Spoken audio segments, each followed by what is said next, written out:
为了让学生伫大日头甲落雨天有一个放心运动的所在，台南市政府向中央争取经费，伫全市各区学校兴建了23座结合校园美学的防护球场，解决学校因为气候无好，无法度安排学生到户外运动的问题，借此提升学校运动风气，也增加了社区民众使用的机会。我们可以看到我们的半户外球场都非常的有特色，像是我们的进学国小这边，它整个部分后面是它学校的山墙，那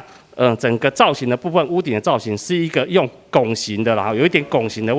意味的部分。也就是说，我们半户外球场除了有实用的功能，在下雨天的时候可以使用，它也兼具美观的一个特色。另外，大家也可以看得到，我们在选择我们的半户外球场的时候，它的色泽跟它的色调都是以学生那一个活泼的色调来做设计。因为我们都知道，在国小阶段的孩子是比较身心上发展必须要有一个强调活泼的意向，所以我们的半户外球场也是用这样子的概念跟这样的设计来处理。那另外就是我们半户外球场也会兼具到整个实用的功能性的部分，大家可以看得到，像我们的安南区的长安国小，或者是我们的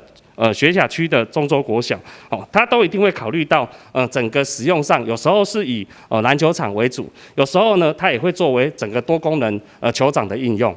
教育局表示，这次兴建的半户外球场，未来拢会以市府重大政策，伫楼尾顶建设太阳能发电系统，为国家用电种一份心力，也让学校的学生无论好天甲落雨天，拢会当有一个舒适的运动空间。台南新闻张硕维采访报道。